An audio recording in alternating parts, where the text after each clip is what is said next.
श्रोता के रूप में कथा श्रवण कर रहे हैं।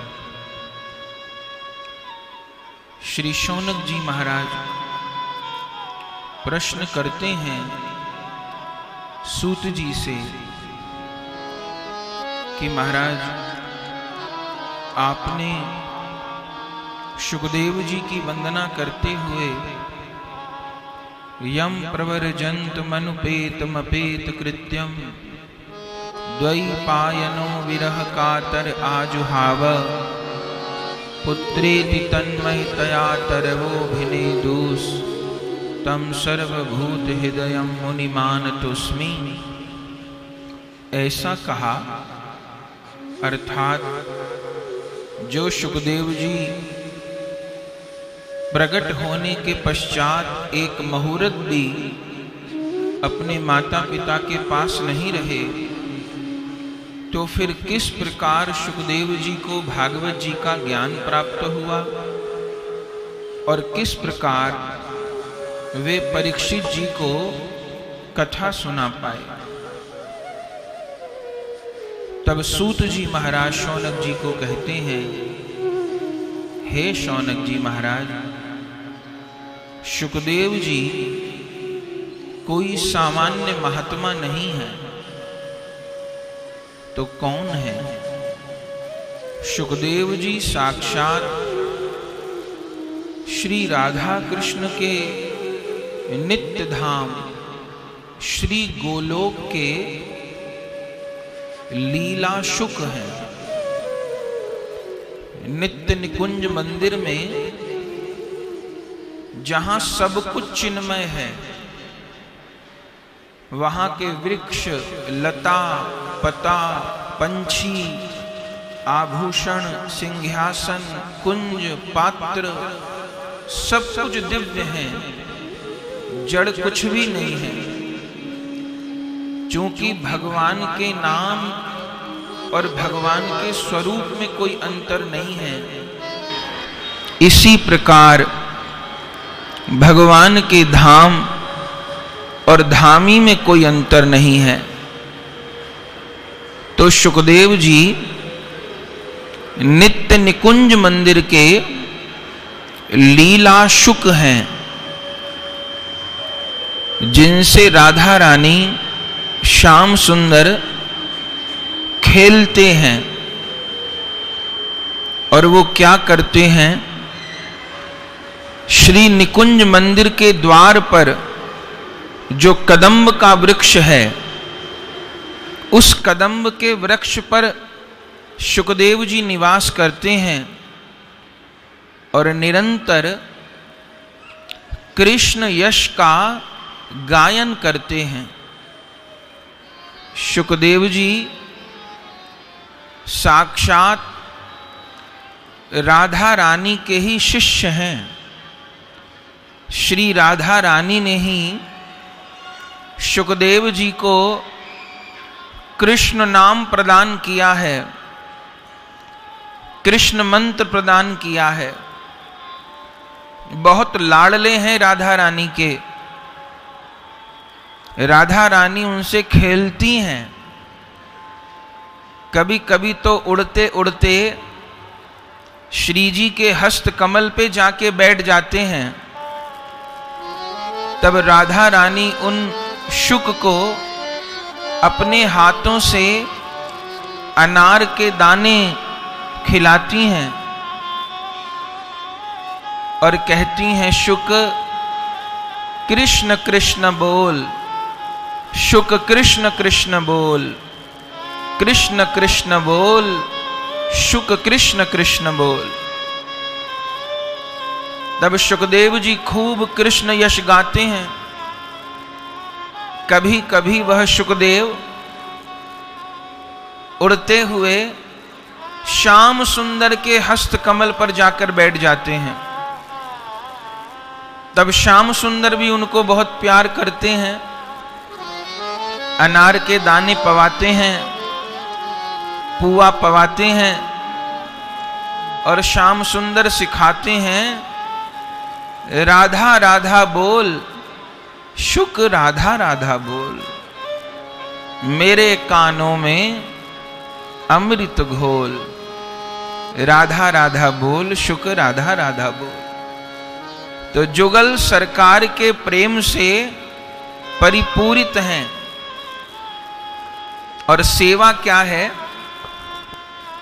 श्री राधा माधव के नित्य निकुंज मंदिर में कदम्ब के वृक्ष पर विराजमान रहते हैं और उसी पेड़ पर एक सारिका भी रहती है। सारिका माने मैना। वो मैना तो श्री राधा यश गाती है और सुखदेव कृष्ण यश गाते हैं। कभी कभी तो उन तोता मैना में प्रेम कलह भी हो जाती है। शुक श्याम सुंदर के गुणों की महिमा को गाते हैं, उनको सर्वोत्कृष्ट सिद्ध करते हैं। और सारिका मैना श्री जी का जश गाती है, उनके वर्चस्व को सिद्ध करती है। प्रेम कलह हो जाती है और जब वो दोनों पंछी भगवत गुणगान यशगान करते हुए कलह करते हैं तो उनकी मीठी मीठी बातों को सुन के सखियां भी बड़ी प्रसन्न होती हैं और जुगल सरकार भी बड़े प्रसन्न होते हैं। तो निरंतर जुगल यशगान ही श्री सुखदेव जी का जीवन है। और मुख्य सेवा क्या है? बोले भोर के समय, एकदम भोर के समय लगभग 4 बजे मंगला का जो समय होता है, जो वैष्णवों की अष्टायाम लीला है, जिसमें प्रिया प्रियतम की 8 समय की अष्टायाम लीला का चिंतन होता है, उसमें प्रथम लीला कौन सी है? प्रथम लीला है मंगला की। मंगला माने जिस समय प्रिया प्रियतम शैया को त्याग करके उठते हैं। सखियां अभी मानिए सवेरे 3:30-4 बजे का समय है, उसको कुंज भंग कहा जाता है, उत्थापन कहा जाता है, मंगला कहा जाता है। मंगला क्यों कहा जाता है? मंगल दर्शन क्यों कहा जाता है?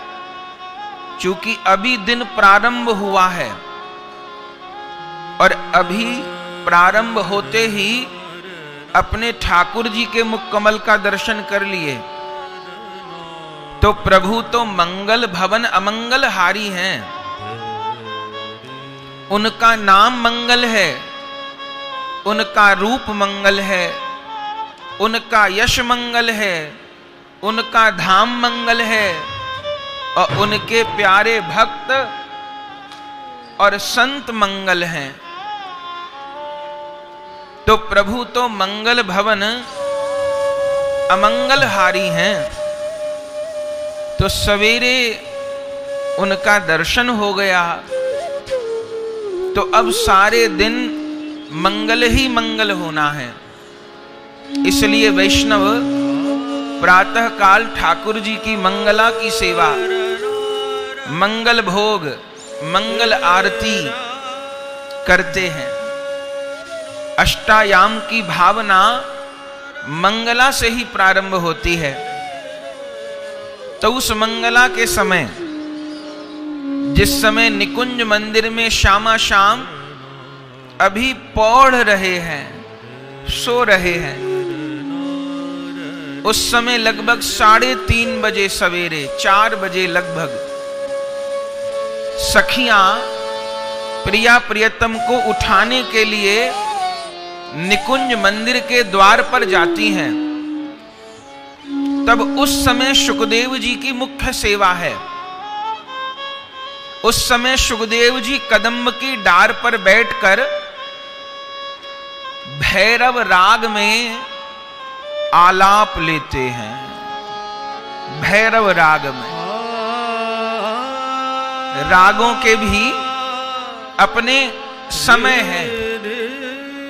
ये पूरी प्रकृति, पूरी सृष्टि लयबद्ध है, रागबद्ध है।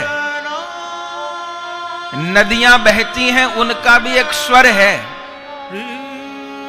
हवा चलती है, उसका भी एक स्वर है।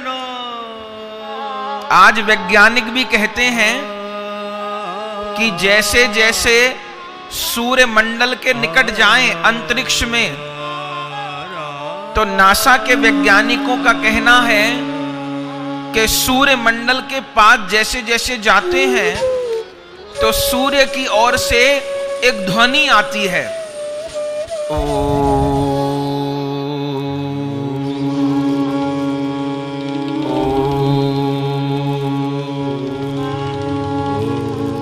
ये वैज्ञानिक लोगों ने अनुभव किया है कि सूर्य मंडल के निकट जैसे जैसे जाते हैं तो ओम की ध्वनि सुनाई पड़ती है।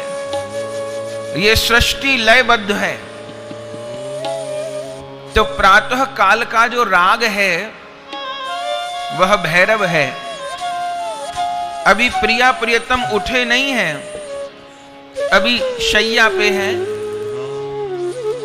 तो सबसे पहले जिनकी वाणी श्री जुगल सरकार को उनींदा करती है, उठाती है, वह सुखदेव जी की ध्वनि है।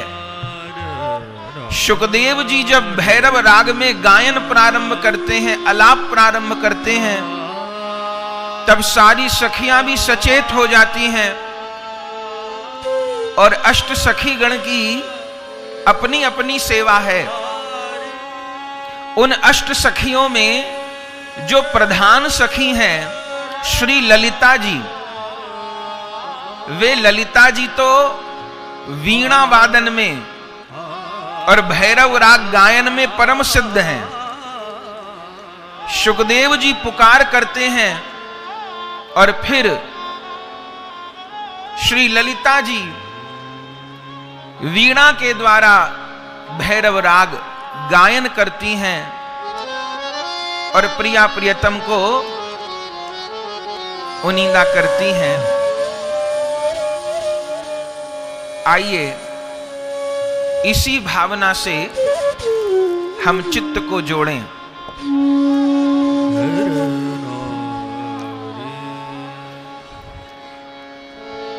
एक जना नीचे रहे,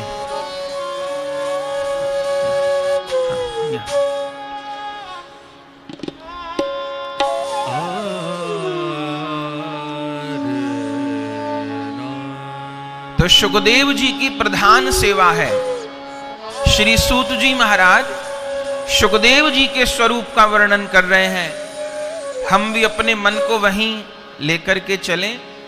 भोर का समय है, निकुंज मंदिर के द्वार पर भैरव राग में पद गान करके युगल सरकार को उठाया जा रहा है। क्या गा रही हैं सखियां? सुखदेव जी क्या गा रहे हैं? सखियां दो जाय जगाए, सखियां दो जाय जगाए, सखियां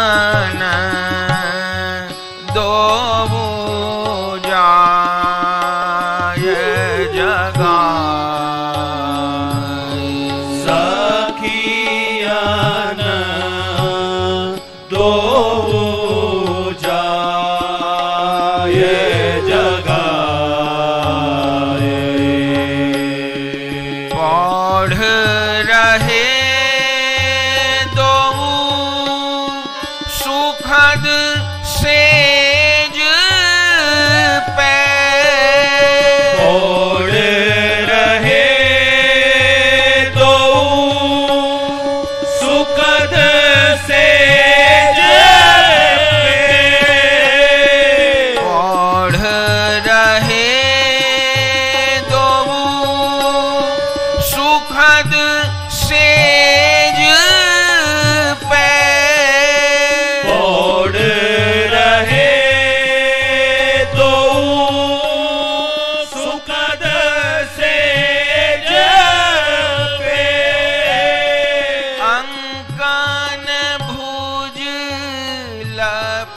लपटाए, अंगन भुज लपटाए,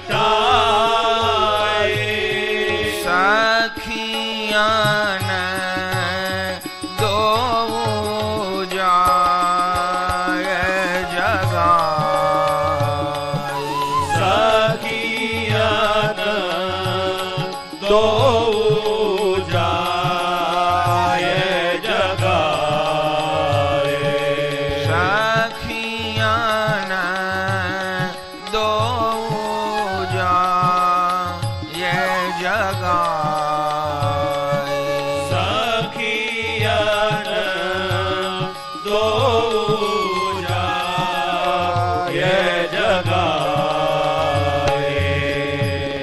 कदम की डार बैठ शुक बोलत, कदम की डारी बैठ सुख बोलत, कदम की डार बैठ शुक बोलत, कदम की डार बैठ सुख बोलत, मधुर मधुर गुण गाए, मधुर मधुर गुण गाए, मधुर मधुर गुण गाए, मधुर मधुर गुण गाए, सखियाँ न दो जाए जगाए, सखियाँ न दो जाए जगाए, सखियाँ न दो जाए जगाए, सखियाँ न दो जाए जगाए, दृष्टि घुमावत मुख ही जुम्हावत, दृष्टि घुमावत मुख ही जुम्हावत, दृष्टि घुमावत मुख ही झुमावत, दृष्टि घुमावत मुख ही झुमावत, नैन अति अलसाए, नैन अति अलसाए, नैन अति अलसाए, नैन अति अलसाए, ललिता कर वीणा लेके तहाँ, ललिता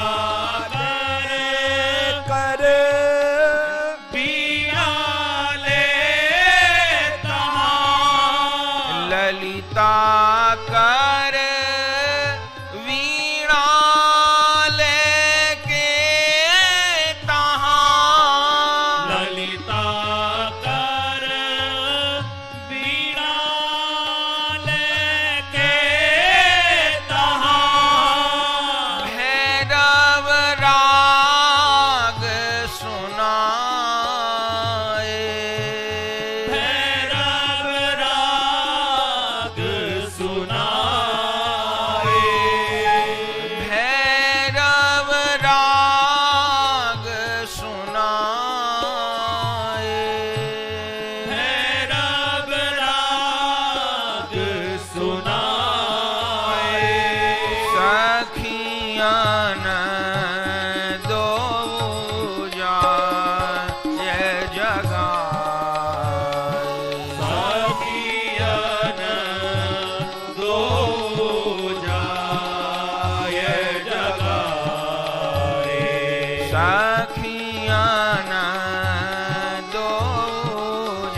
मंगल दर्शन मंगल लीला मंगल दर्शन मंगल लीला मंगल दर्शन मंगल लीला मंगल आरती गाए मंगल आरती गाए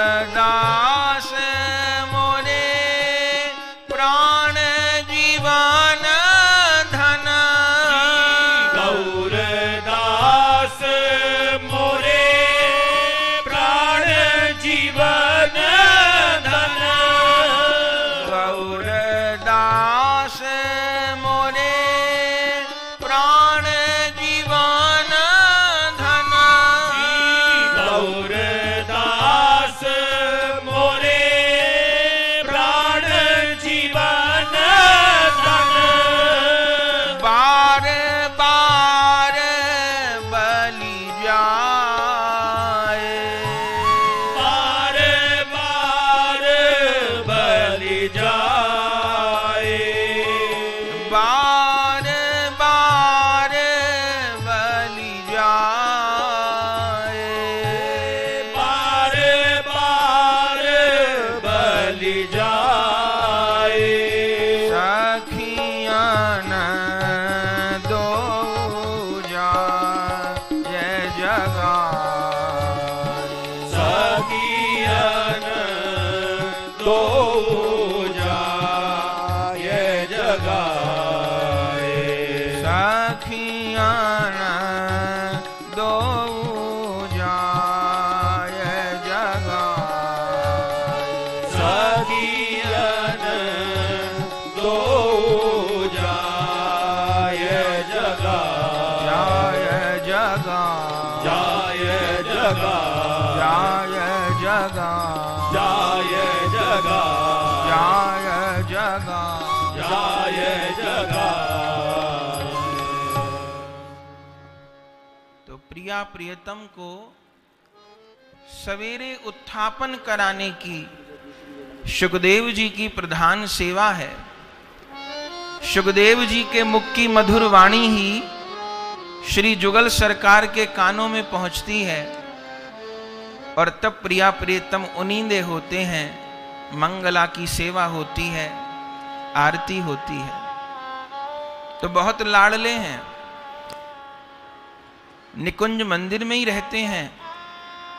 एक दिन की बात, सुखदेव जी विराजमान प्रिया प्रियतम के मुख का दर्शन निरंतर करते रहते हैं। चूंकि उनके तो पंख हैं, हर लीला में पहुंच जाते हैं। एक दिन देखा निकुंज मंदिर में रतन सिंहासन पर राधा माधव विराजमान हैं, गर्भैया डारे हुए, लेकिन श्याम सुंदर के मुख पर कुछ उदासी है। तब सुखदेव जी श्री जी के चरणों में आते हैं और कहते हैं, हे स्वामी जी, श्याम सुंदर का मुख तो सदैव खिला रहता है, लेकिन आज लगता है आप कुछ उदास हैं, क्या बात है? तब श्री जी कहती हैं, शुक, यहां तो नित्य धाम में कोई उदासी का कारण हो नहीं सकता, पर कभी कभी प्रभु जगतवासियों की ओर से उदास होते हैं। क्यों? बोले अभी तो कलयुग का प्रारंभ मात्र है, लेकिन सारे पृथ्वी के प्राणी प्रभु को भुला करके अनर्थ के पथ पर आगे बढ़ रहे हैं। बस इसी कारण कभी कभी दुख होता है। सुखदेव जी कहते हैं, हे श्री जी, प्रभु तो सर्व समर्थ हैं, उनके तो संकल्प मात्र से सब कुछ हो सकता है। तो जिनके भी चित्त प्रभु में नहीं लग रहे, मनुष्य जीवन को सार्थक नहीं कर पा रहे, प्रभु तो समर्थ हैं, बहुत से उपाय हो सकते हैं, सबको अपनी ओर आकृष्ट कर लें। श्री जी कहते हैं नहीं सुखदेव, ये काम प्रभु नहीं, प्रभु के प्यारे संत करते हैं। अच्छा, तो फिर कैसे प्रभु को सुख पहुंचे, क्या किया जा सकता है? तब श्याम सुंदर बोल पड़े, एक ही उपाय है कि हमारा कोई परिकर प्रिय भक्त धराधाम पर अवतरित हो, और ऐसा परिकर अवतरित हो जिसको हमारे नाम रूप लीला धाम का संपूर्ण ज्ञान हो, जिसके भीतर खूब रस भरा हो, समस्त लीलाओं का जानकार हो, हमारे प्रेम की गहराई को, महिमा को जानता हो, और वो जगत में संत रूप में अवतरित हो, और अवतरित होकर के फिर जुगल प्रेम की गंगा को बहाए, कृष्ण प्रेम की गंगा को बहाए, और उससे कलिकाल के जीव अपना कल्याण कर पाए।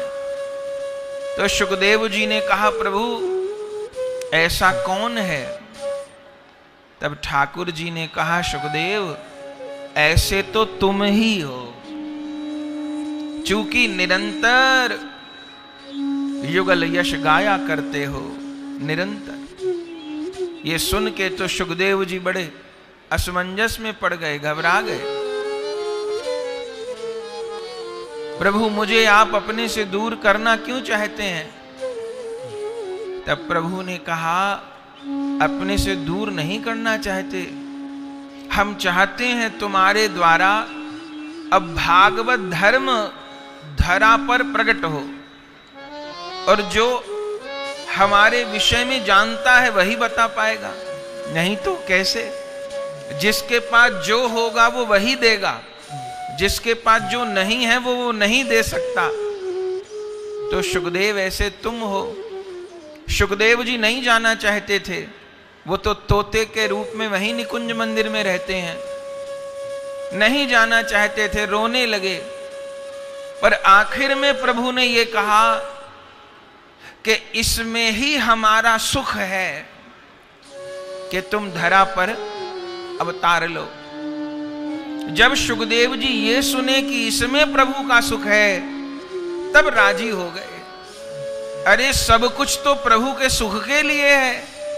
मेरे प्रभु कहें कि सुखदेव तुम्हारे आग में कूदने से मुझे सुख है, तो मैं अपने प्रभु के सुख के लिए आग में कूद जाऊं। ये धरा पे जाना तो छोटी बात है। तब सुखदेव जी राजी हो गए, और सुखदेव जी का इस धरा पर प्रकट होने का उपक्रम बना। कैसे प्रकट हुए, वो कथा भी बड़ी प्यारी, बड़ी रोचक है। सुखदेव जी के प्रकट होने में माध्यम बने भगवान शंकर। भगवान शंकर माध्यम बने। कैलाश पर्वत पर गौरी शंकर विराजमान, और भगवान शंकर की ग्रस्त एक ऐसी ग्रस्त है जिस घर के एक एक प्राणी की पूजा होती है। कहीं भगवान श्री राम के साथ में लव कुश की भी पूजा हो, ऐसा दर्शन नहीं होता। भगवान राम के पुत्र भी साथ में हो, कहीं हो तो, बाकी तो सीता राम जी या लक्ष्मण जी राम जी सीता जी दर्शन होता है। श्री कृष्ण रुक्मणी जी के भी द्वारिका जी में अनेक मंदिर हैं, लेकिन भगवान के पुत्र पौत्र साथ में पूजित हो, ऐसा दर्शन नहीं होता। लेकिन शंकर भगवान एक ऐसे स्वरूप हैं कि मंदिर मंदिर में शिव परिवार की पूजा होती है। गणेश जी, कार्तिकेय जी, यहां तक कि नंदी भी पूजते हैं। क्यों? क्योंकि शंकर भगवान एक ऐसे सदगृस्त हैं जिनके घर में निरंतर सत्संग होता है। भगवान शंकर के घर में कभी कलह नहीं होती, नहीं तो विरोधाभास कितने हैं आप देखिए। भगवान शंकर नादिया पर सवार रहते हैं, नंदी की सवारी करते हैं, और मैया का वाहन सिंह है। सिंह तो नादिया को खा जाए पर लड़ाई नहीं होती। छोटे बेटे गणेश जी का वाहन चूहा है, मूषक है, और भोले बाबा के गले में सांप है। सांप को तो सबसे प्रिय आहार चूहा ही होता है, पर कभी कलह नहीं होती। बड़े बेटे कार्तिकेय जी का वाहन मोर है, और शंकर जी के भक्त नाग हैं। मोर नाग को खाया करता है, लेकिन कलह नहीं होती। क्यों नहीं होती?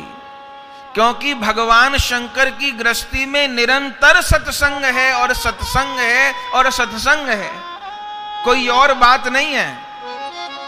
निरंतर पार्वती जी प्रश्न करती हैं। आप किसी भी पुराण को देखिएगा, ऐसा नहीं हो सकता कि गौरी शंकर का संवाद न मिले। रामायण की कथा 9 दिन ही क्यों होती है? क्योंकि पार्वती जी ने भगवान शंकर से 9 प्रश्न ही किए हैं, और 9 प्रश्नों के उत्तर में भोले बाबा ने नवान पारायण सुनाया है मां पार्वती जी को। भागवत जी के मूल में भी गौरी शंकर संवाद है। अरे राम कथा कृष्ण कथा की कौन कहे, श्री गौर कथा, श्री गौरांग महाप्रभु जी की कथा, गौर कथा को भी भगवान शंकर ने पार्वती जी को सुनाया है। अनंत संहिता में पार्वती जी जिज्ञासा करती हैं भोले बाबा से कि प्रभु आपने मुझे सतयुग की कथा सुनाई, त्रेता की कथा सुनाई, द्वापर की कथा सुनाई, कोई कलयुग की कथा हो तो सुनाइए। क्या कलयुग में भी प्रभु अवतार लेते हैं? तो भगवान शंकर के मुख का श्लोक है अनंत संहिता का, या ऐव राधिका कृष्ण स ऐव गौरवी ग्रहे यच्च वृंदावनम देवी नवद्वीपस्य तत्शुभम। भगवान शंकर पार्वती जी को कहते हैं, देवी, जो वृंदावन बिहारी श्यामा श्याम श्री राधा कृष्ण है, वही कलयुग में श्री गौरांग महाप्रभु जी के रूप में अवतार लेते हैं। राधा कृष्ण दोनों मिलकर गौरांग बन जाते हैं, और जो श्रीधाम वृंदावन है वही श्री नवद्वीप के रूप में प्रकट होते हैं। पद्म पुराण में वेद व्यास जी वर्णन करते हैं, कलौ प्रथम संध्यायां गौरांग सो महीतले भागीरथस्या तटे भूयो भविष्यति सनातन। पद्म पुराण का श्लोक है। कलयुग की प्रथम संध्या पर गंगा जी के तट पर शची मैया के गर्भ से स्वयं राधा माधव एक होकर श्री कृष्ण चैतन्य महाप्रभु जी के रूप में अवतार लेते हैं, और इस सारे जगत को कृष्ण प्रेम का दान करते हैं, इस कलयुग का उद्धार करते हैं। तो भोले बाबा निरंतर कथा सुनाया करते हैं, और मैया निरंतर सुनती हैं। एक बार की बात, भोले बाबा कहीं गए थे, पीछे नारद जी पधारे, और आप जानते हैं नारद जी और मैया पार्वती जी का क्या संबंध है। पार्वती जी नारद जी की शिष्या हैं, नारद जी के बड़े बड़े लोग शिष्य हैं, बहुत जोरदार गुरु हैं नारद जी। पार्वती जी उन्हीं के शिष्य हैं। स्वयं श्री कृष्ण की पटरानी सत्यभामा जी नारद जी की शिष्य हैं, वाल्मीकि जी नारद जी के शिष्य हैं, भागवत जी को प्रकट करने वाले वेद व्यास जी नारद जी के शिष्य हैं, ध्रुव जी प्रहलाद जी नारद जी के शिष्य हैं। नारद जी बहुत जोरदार गुरु हैं। और कैसे गुरु हैं? नारद जी जिसको भी मिलते हैं उसको गोविंद से मिला के छोड़ते हैं, इसलिए नारद जी की बड़ाई है। और नारद जी 24 अवतारों में भी हैं और नारद जी 12 भागवतों में भी हैं। नारद जी भी भगवान का अवतार है। किस चीज का अवतार है?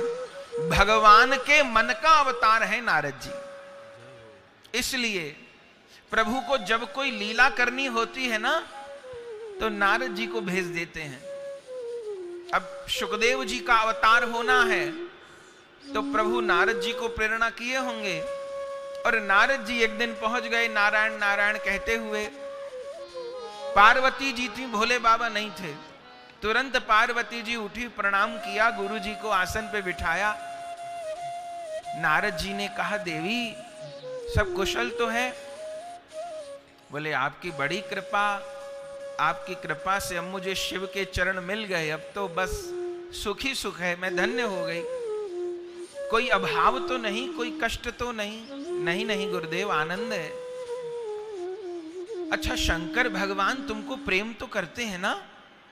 बहुत प्रेम करते हैं, वो तो अर्धनारीश्वर हैं, अर्धांगिनी हूं मैं उनकी। अच्छा प्रेम करते हैं तो कुछ छिपाते तो नहीं होंगे फिर?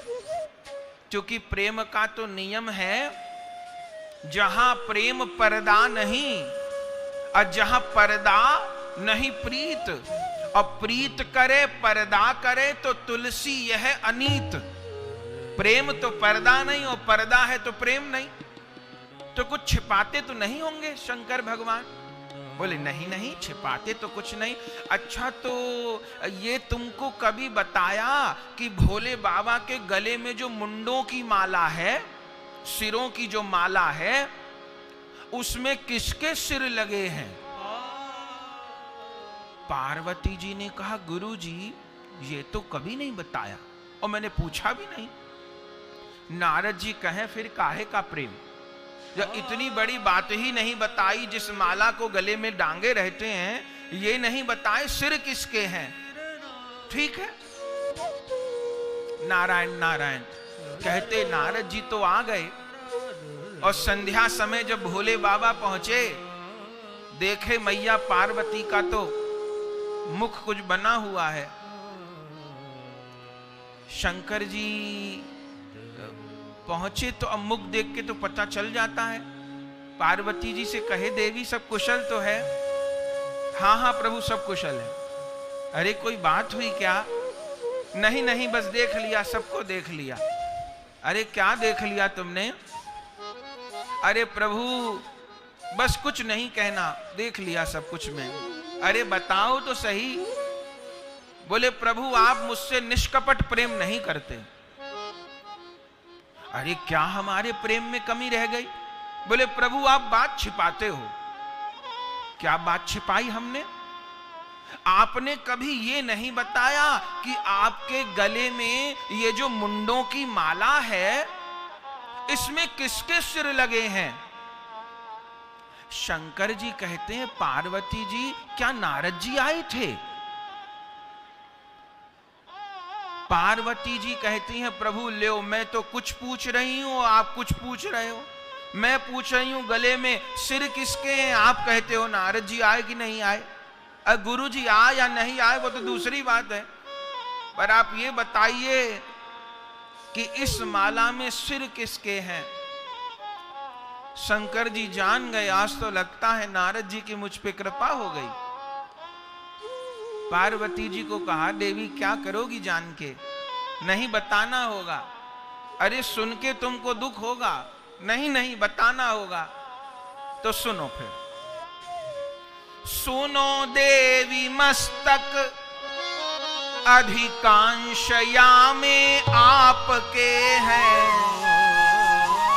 सुनो देवी मस्तक अधिकांश यामे आपके हैं। जब जब तन त्यागो धारूं मस्तक मुंड माल में, जब जब तन त्यागो धारू मस्तक मुंड माल में। चौक पड़ी गिर जा मेरे इतने शरीर छूटे, चौक पड़ी गिर जा मेरे इतने शरीर छूटे। और आप रहो ज्यों के त्यों मैं ही काल गाल में, और आप रहो ज्यों के त्यों और मैं ही काल गाल में। प्रभु ये क्या कहा? आपकी गले की माला में मेरे सिर लगे हैं इतने सारे, माने मैं इतनी बार शरीर छोड़ चुकी हूं। बोले हाँ, मैं तुमसे इतना प्रेम करता हूं, जब तुम शरीर छोड़ती हो मैं तुम्हारे सिर को मोती की तरह माला में पिरो लेता हूं। इतनी लंबी माला बन गई। बोले हाँ, पर अचंबा ये है कि जब शरीर छोड़ती हूं मैं ही छोड़ती हूं, आप कभी नहीं, आप कभी नहीं, आप माला बना रहे हो सबके सिरों की। तो प्रभु बताओ, हर बार मेरा ही शरीर क्यों छूटता है? आपने कौन सी अमर बूटी खाई है जो आप निरंतर एक रस निमग्न रहते हो? तब कहें शिव शिवाते मैं अमर कथा रस पान करूं। कहे शिव शिवाते मैं अमर कथा रस पान करूं। याहि ते न परूं जन्म मरण जंजाल में, याहि ते न परूं जन्म मरण जंजाल में। देवी मुझे इसलिए कभी मृत्यु नहीं आती चूंकि मैं निरंतर अमर कथा का पान करता हूं, अमर रस का पान करता हूं। पार्वती जी ने कहा बड़े अचंभे की बात, आप निरंतर अमर कथा रस पीते हैं तो आपको कभी मृत्यु नहीं होती, कभी शरीर नहीं त्यागना होता। अरे प्रभु, यदि ऐसी जोरदार कोई वस्तु आपके पास है तो आज तक आपने छिपाए क्यों रखी? अरे हमको भी तो देनी चाहिए थी। ऐसो है प्रभाव जो पे अमर कथा के रस को। हे प्रभु, यदि अमर कथा का ऐसा प्रभाव है तो ऐसो रस दिव्य प्रभु हमें भी पिवाइए। तो ऐसा रस आप हमें भी तो पिवाइए, हमें भी तो दीजिए। अकेले अकेले पीते हैं इतने रस को। शंकर जी बोले देवी दे तो दूं लेकिन असुविधा है। क्या? बोले शिव शंकर या के सब ही अधिकारी नाय, ऐसो रस प्रवाह सार्वजनिक क्यों कराइए। हे देवी, इस रस के सब अधिकारी नहीं हैं। कौन अधिकारी हैं? कल चौपाई गाए थे, राम कथा के तेई अधिकारी जिनके सतसंगति अति प्यारी। बिनु सतसंग न हरि कथा तेहि बिन मोहन भाग, मोह गए बिन राम पद होई न दृढ़ अनुराग। जिनको सत्संग प्रिय नहीं उनको कथा नहीं पचेगी, कथा में रुचि नहीं होगी। तो देवी इसके सब अधिकारी नहीं है। पार्वती जी जान गई प्रभु ऐसा क्यों कह रहे हैं। अरे पिछले जन्म में सती जी के रूप में मैंने अगस्त जी के मुख से कथा नहीं सुनी थी ना अच्छे से। गुरु जी कथा कह रहे थे और मैं कभी इधर देखती थी, कभी उधर देखती थी, कभी कुछ करती थी, कभी कुछ करती थी। तो शायद इसीलिए प्रभु मुझे अयोग्य मान रहे हैं। पार्वती जी ने कहा प्रभु अब तो ये पिछले जन्म की बात है, सती वाले जन्म, अब वो उस भूल को मैं सुधार चुकी हूं प्रभु, अब उस बात को न कहिए, अब आप मुझे वो कृपा प्रदान करिए। क्या? तब बोली शिवा शिवते, क्या बोली? कि व्यवस्था ऐसी आप करें। क्या व्यवस्था करें?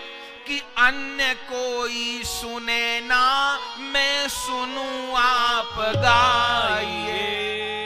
अन्य कोई सुने ना, मैं सुनूं आप गाइए। हे प्रभु बस मैं सुनूं, आप गाओ, कोई और न सुन पाए, ऐसी व्यवस्था करो। भोले बाबा ने कहा देवी तब तो चलना पड़ेगा। बोले जहां ले चलोगे वहीं मैं चलूंगी, आप जहां चाहो ले चलो, मैं तैयार हूं। तब भोले बाबा कहें चलो। तो आप जानते हैं कहां लेके आए भोले बाबा? कैलाश पर्वत से बर्फ के पहाड़ों को पार करते करते कहां पहुंचे? कहिए अमरनाथ महादेव की जय हो, अमर गुफा की जय हो, श्री गौरी शंकर भगवान की जय हो। कहां पहुंचे भोले बाबा? अमरनाथ जी में। और आपने दर्शन किए होंगे बंधुओं, लोग तो चमत्कार पूछते हैं, अमरनाथ क्या कम बड़े चमत्कार हैं? उस गुफा में जाके भोले बाबा को किसने बिठाया? वहां स्वयं बर्फ के शिवलिंग बनते हैं, बर्फ के ही गणेश जी, बर्फ की ही शक्ति, किसने बिठाया? और एक बात और, उस ज्योतिर्लिंग को अमरनाथ क्यों कहते हैं और उस गुफा को अमर गुफा क्यों कहते हैं? इसलिए वहां बैठकर भोले बाबा ने पार्वती जी को सत्संग प्रदान किया है, अमर कथा सुनाई है। भगवान शंकर से बड़ा इस जगत में वैष्णव नहीं है। भागवत जी में लिखा है दुनिया के सर्वोपरि वैष्णव वैष्णवी कौन है? बोले गौरी शंकर भगवान। शंकर जी से बड़ा कोई वैष्णव नहीं है। तो उस अमरनाथ की महिमा क्या है?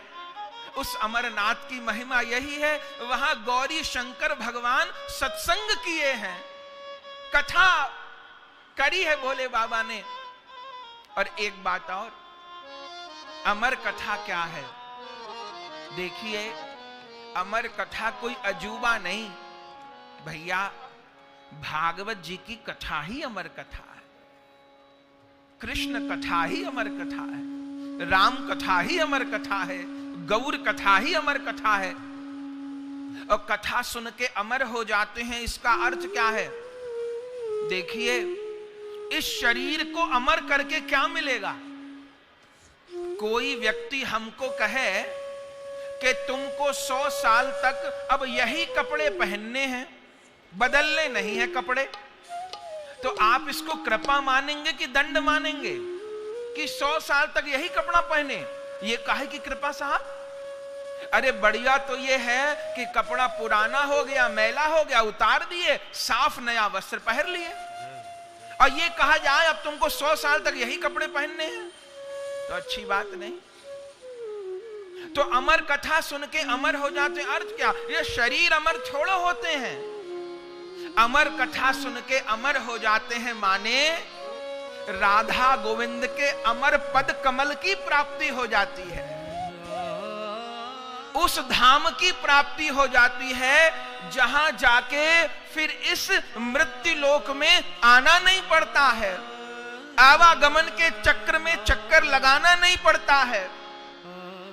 सीता राम जी के चरण कमल ही अमर पद हैं, राधा गोविंद के चरण ही अमर पद हैं। तो अमर कथा सुन के अमर हो गए माने श्री गोलोक की प्राप्ति कर लिए, साकेत की प्राप्ति कर लिए, श्री वैकुंठ की प्राप्ति कर लिए, ये अर्थ है। तो उस गुफा में पहुंचे गौरी शंकर भगवान, पार्वती जी हाथ जोड़ के बैठ गईं। भोले बाबा ने कहा, देखो देवी, मैं तो नेत्र बंद करके मस्ती में कथा कहता हूं, क्योंकि आंख खोल के देखने पे कोई इधर उधर हलचल कर रहा हो तो अपना ध्यान भंग होता है, तो मैं तो नेत्र बंद करके प्रेम में डूब के कथा कहूंगा। लेकिन तुम सुन रही हो, नहीं सुन रही हो, कैसे निश्चय होगा? तब पार्वती जी ने कहा, प्रभु मैं हुंकारी भरती रहूंगी। बहुत सुंदर।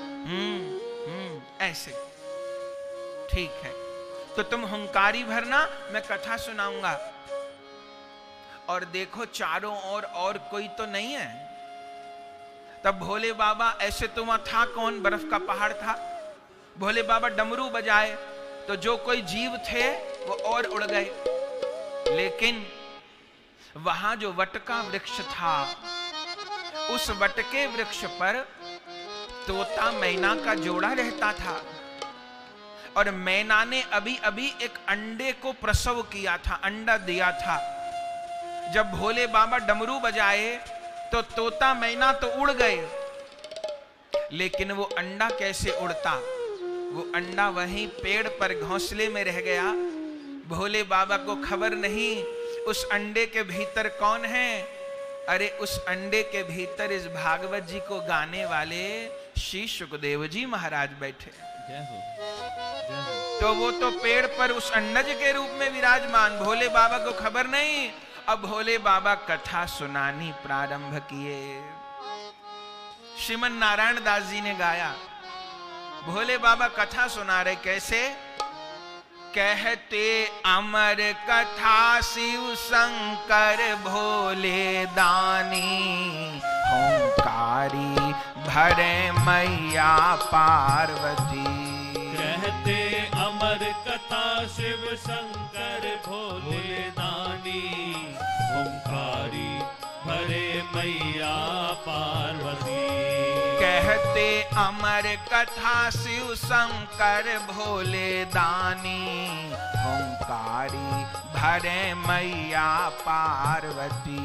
कहते अमर कथा शिव शंकर भोले दानी, ओंकारी भरे मैया पार्वती।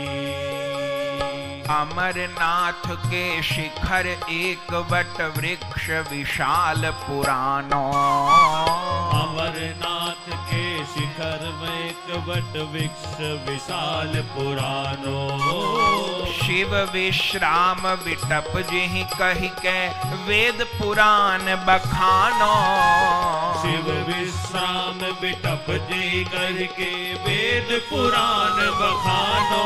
तेहि तर होन लगी, जय हो। तेहि तर होन लगी शुभ कथा अमृत रस सानी। ओंकारी भरे मैया पार्वती। तेहि तर होन लगी शुभ कथा अमृत रस सानी। ओंकारी भरे मैया पार्वती। आ कहते अमर कथा शिव शंकर भोले दानी, ओंकारी भरे मैया पार्वती। कहते अमर कथा शिव शंकर भोले दानी, ओंकारी भरे मैया पार्वती। भोले बाबा कथा सुना रहे हैं, प्रथम स्कंद से लेकर के खूब सुंदर कथा। लेकिन जैसे ही श्री कृष्ण कथा प्रारंभ किए, मैया पार्वती जी मगन होने लग गईं। और कृष्ण कथा में भी जब रास की कथा कहे, ओहो, कोई कोई कहते हैं कि मां पार्वती को नींद आ गई। एक कहना उचित नहीं है। अरे हम लोग कलयुग के जीव, हम लोगों को भी नहीं आती। प्रेम से बैठ के कथा सुनते हैं और जगदम्बा पार्वती जी को नींद आ गई होगी, ये कहना तो हमको अपराध जैसा लगता है। तो हुआ क्या? नींद नहीं आई मैया को, मैया कथा में डूब गई। मैया को कथा सुनते सुनते समाधि लग गई। और हुआ क्या? कछुक देर तक पार्वती सुन सकी कथा निरुपाधि। कछुक देर तक पार्वती सुन सकी कथा निरुपाधि। पाए प्रसंग सुरंग उमा की लग गई भाव समाधि। पाए प्रसंग सुरंग उमा की लग गई भाव समाधि। अब को भरे हुकारी, जय हो। अब को भरे हुकारी रख के सावधानी। हुंकारी भरे मैया पार्वती, कहते अमर कथा शिव शंकर भोले दानी। हुंकारी भरे मैया पार्वती। आनंद हो गया बंधु। अब पार्वती जी सुन रही हैं, भोले बाबा सुना रहे हैं। अब सुनाते सुनाते ऐसे मगन हुई कि डूब गई, और ऐसी डूब गई कथा में। अब बंधुओं, कथा सुनने का फल यही है कि कथा सुनते सुनते हमारा चित्त ऐसे एकाग्र हो कि जो हम सुन रहे हैं वो हमको अनुभव होने लग जाए, हमको दिखने लग जाए। यही तो कथा की महिमा है। क्योंकि तन्मयता की अवस्था में कानों से कथा सुनी नहीं जाती, कानों से कथा देखी जाती है। एक तन्मयता की अवस्था में कान देखने का काम करते हैं। तो मैया तो डूब गई लीला में, लेकिन उनके डूबने से हुंकारी भी बंद हो गई। पार्वती चुप हो गई, पाके परमानंद। भरे हुंकारी कौन अब, जाते कथा हो या नहीं बंद। अब हुंकारी कौन भरे? तभी तरुकोटर शुक शावक बैठो, कड़ो फूट के अंडा। उसी समय जिस क्षण मैया समाधि में गई, उसी समय वो जो अंडा था वो अंडा फूट गया, और उस अंडे से छोटे से शुकदेव निकल आए। आप प्रश्न करेंगे कि संसार में पक्षी जब अंडा देती है तो एकदम तो जीव नहीं बन जाता ना। पक्षी अपने शरीर की गर्मी देते हैं अंडे को, तब अंडा पकता है। लेकिन यहां तो मां बाप नहीं है उस अंडे के, और बर्फ का पहाड़ है, तो ताप कहां से मिला, गर्मी कहां से मिली उस अंडे को पकने के लिए? तो उत्तर ये है कि ये सामान्य अंडा नहीं है, इसमें शुकदेव बैठे हैं, और इनको पकने के लिए भी सामान्य गर्मी नहीं चाहिए, अलौकिक गर्मी चाहिए। तो वो ताप कहां से मिला? बोले भोले बाबा जब कथा कहते कहते भगवान के विरह में डूब जाते, और आंखों से आंसू गिरते, मुख से विरह के वाक्य निकलते, नासिका से गर्म श्वास निकलती, तो भोले बाबा के विरह ताप से वह अंडा पक गया, और बड़े मौके पर पका। इधर तो पार्वती जी मौन हुई, और इधर तरुकोटर शुक शावक बैठो, कड़ो फूट के अंडा। और अमर कथा रस पिए, प्राप्त भई अद्भुत शक्ति प्रचंडा। अमर कथा रस का पान अंडे के भीतर ही कर लिया, और कथा को सुन के शक्ति भी प्राप्त हो गई। और देख लिए कि मैया तो हुंकारी करनी बंद कर दी है, और कहीं कथा न बंद हो जाए, भोले बाबा के ध्यान में बाधा न पड़ जाए, तो क्या करने लगे? लाग्यो भरन हुकारी, जय हो। लाग्यो भरन हुकारी, ज्यों की त्यों सुखदानी। हुंकारी भरे मैया पार्वती, ओ लाग्यो भरन हुकारी, ज्यों की त्यों सुखदानी। हुंकारी भरे मैया पार्वती। कहते अमर कथा शिव शंकर भोले दानी। हुंकारी भरे मैया पार्वती। कहते अमर कथा शिव शंकर बोले दानी ओंकारी हरे मैया पार्वती। आनंद हो गया। अब सुखदेव जी हुंकारी भरने लगे और अभी तक की कथा तो अंडे के भीतर रह के सुन ली थी, अब बाकी कथा अंडे के बाहर रह के सुन ली। अब भोले बाबा को खबर नहीं, भोले बाबा मस्ती में डूबे हैं। इधर होते होते कथा पूरी हो गई और जैसे कथा पूरी हुई तो भोले बाबा जय जयकार लगाए। कहिए वृंदावन बिहारी लाल की जय हो, लाडली लाल की जय हो। प्रेम से कहिए जय जय श्री राधे, जय जय श्री राधे, जय जय श्री राधे। भोले बाबा जय जयकार किए और जैसे जय जयकार किए तो पार्वती जी की समाधि भंग हुई। और जैसे समाधि भंग हुई और देखा भोले बाबा तो पोथी संभाल लिए, तब पार्वती जी ने कहा प्रभु,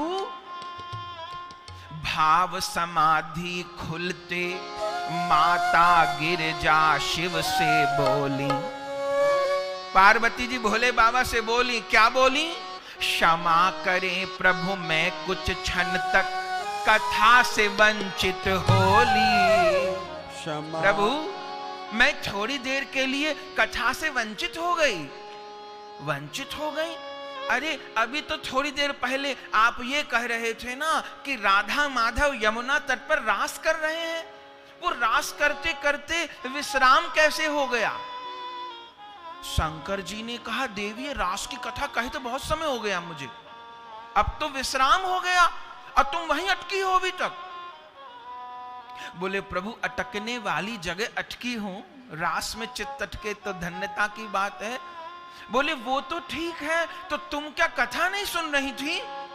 बोले प्रभु, मेरा मन तो वहीं वृंदावन में यमुना किनारे उलझा था। अरे तो फिर ये हुंकारी कौन भर रहा था?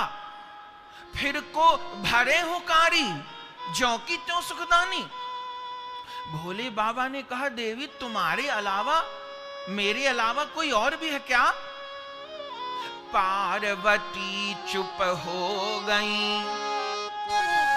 अभी सुना, पाके परमानंद। पार्वती जी तो प्रेम में चुप हो गई। तो भोले बाबा कहते हैं तुम्हारे स्थान पर हुंकारी कौन भर रहा था? प्रेम विवश तुम नहीं सुनी, अब भाई समाधि में मौन, तो डट के इतनी देर तक भरे हुंकारी कौन भर रहा था हुंकारी? अरे मेरे तुमरे मध्य में मौन हो गई तू, तो और चोर को सुन रहो।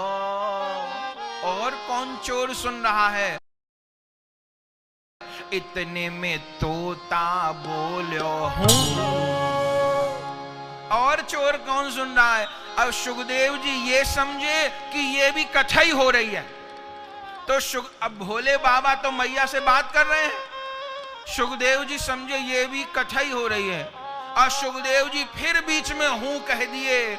और जो हूं कहे तो जहां से हूं की आवाज आई, भोले बाबा मुख उठाए अपना, तो क्या देखा? ऊपर दृष्टि गई वृक्ष पर, तोता एक निहार्यो। अब भोले बाबा तो भोले बाबा, अब तो क्रोध आ गया साहब। अदंडित करन हेतु शिव दौड़े, झट त्रिशूल कर धार्यो। त्रिशूल लेके भागे भोले बाबा। अच्छा, भोले बाबा गुस्सा क्यों हो गए? दो कारण हैं। एक तो मर्यादा यह है कि जो कथा कहें उनसे नीचे बैठ के कथा सुननी चाहिए, ये मर्यादा है।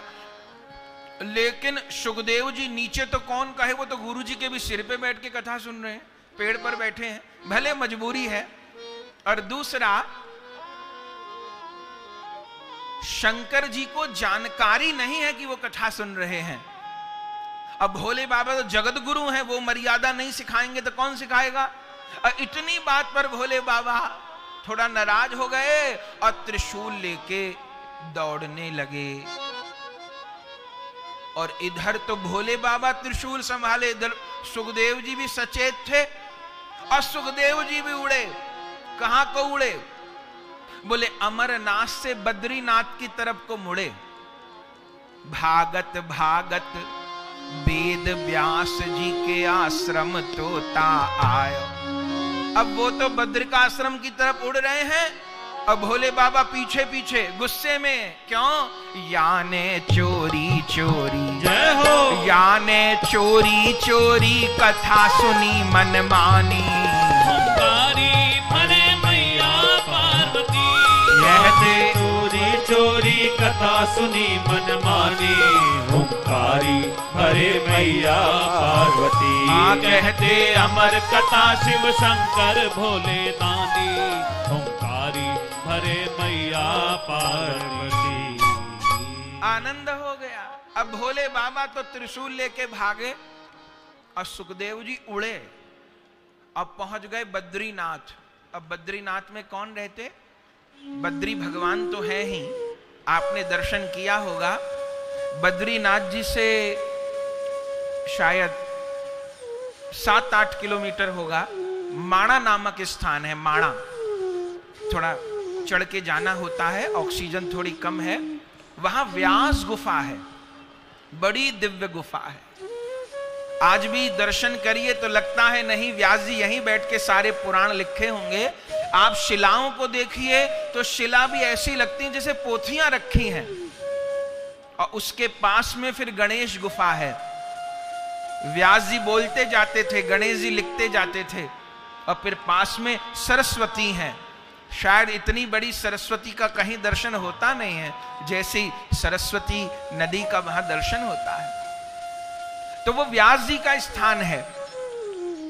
सुखदेव जी वहीं उड़े और हमारे वेद व्यास जी ग्रस्त महापुरुष हैं।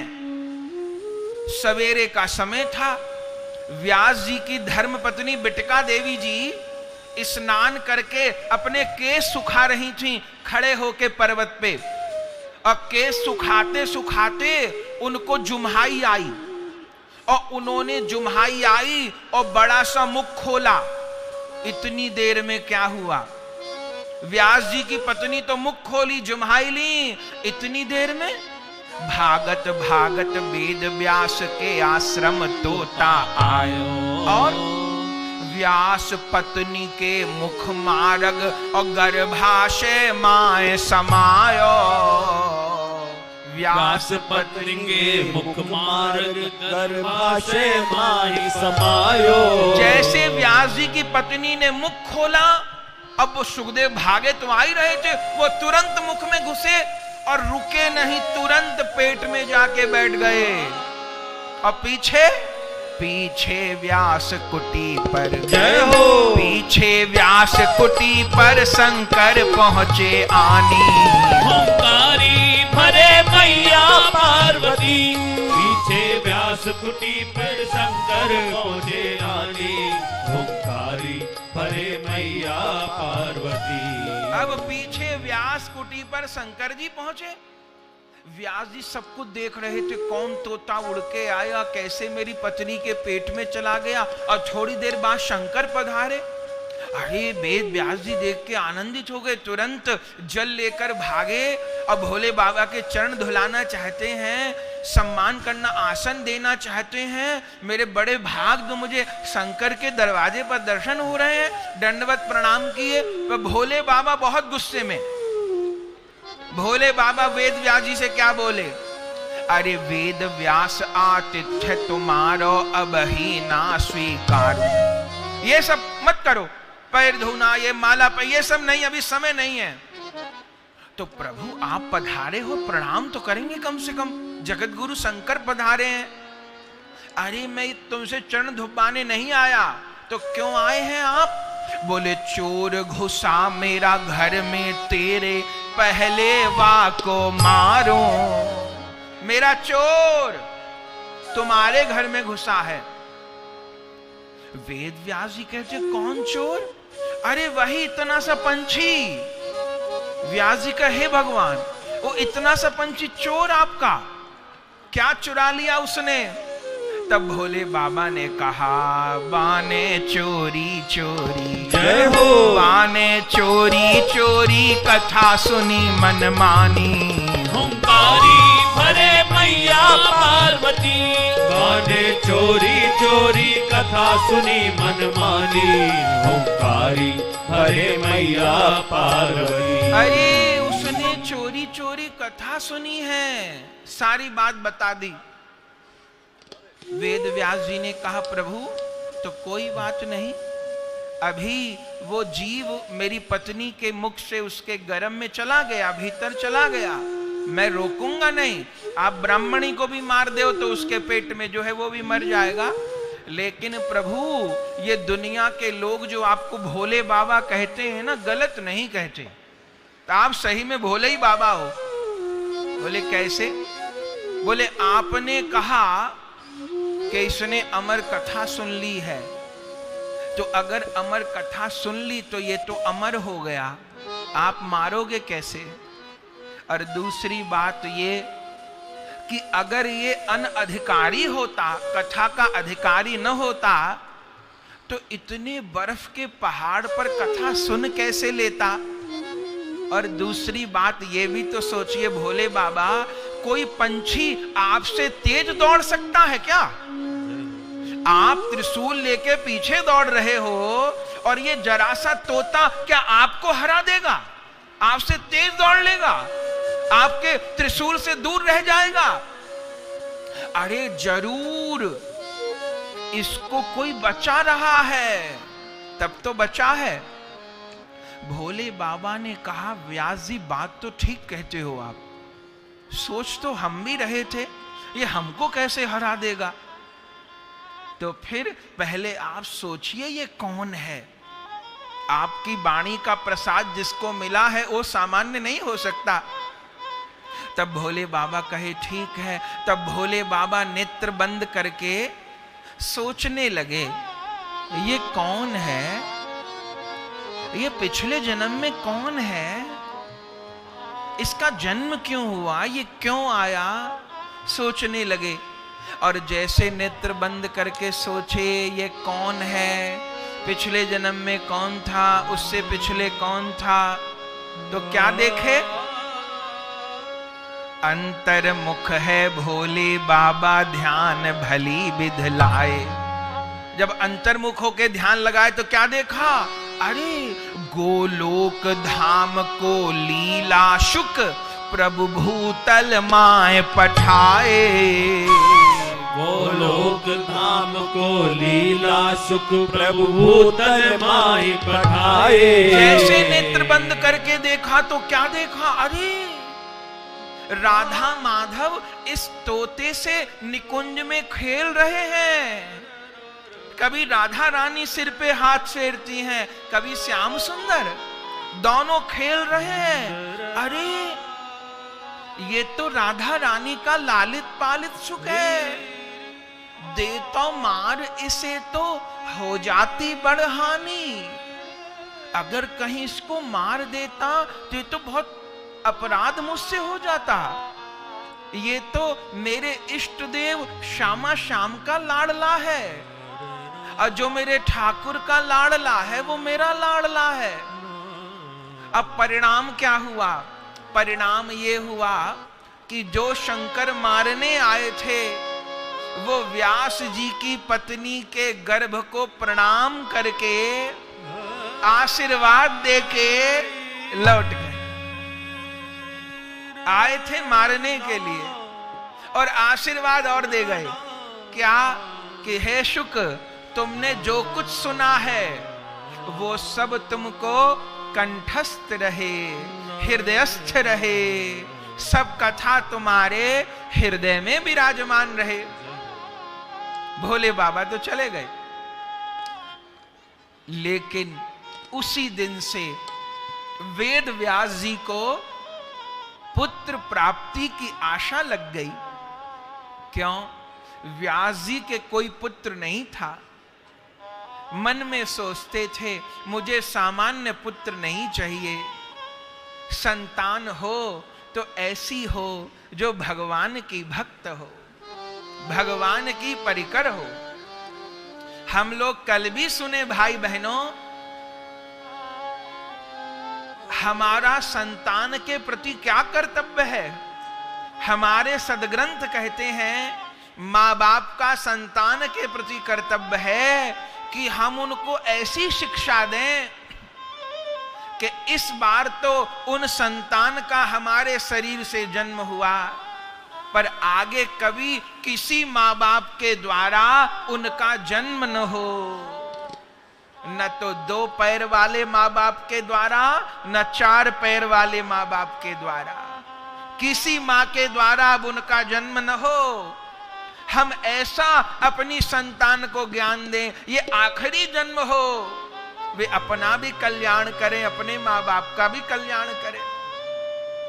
और माँ बाप के प्रति हमारा क्या कर्तव्य है, हम उनकी सेवा करें, ये तो सर्वोपरि बात, पर मुख्य कर्तव्य ये है हम इतनी भक्ति करें, भजन करें कि हमारे माता पिता का भी कल्याण हो जाए।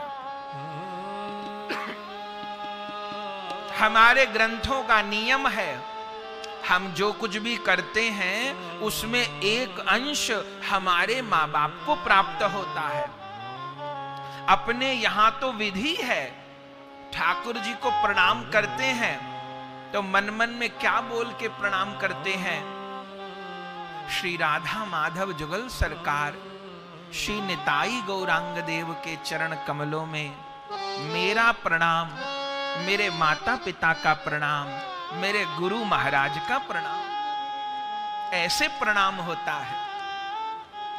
क्यों? क्योंकि जब तक ये शरीर है हमारा, तब तक माता पिता का कर्ज हमारे ऊपर है। चूंकि ये शरीर माँ ने दिया है, शरीर तो माँ ने दिया ना, माँ के पेट में बना, और सारे काम इस शरीर से ही हो रहे हैं। तो इस जब तक ये शरीर है माँ का कर्जा है तब तक।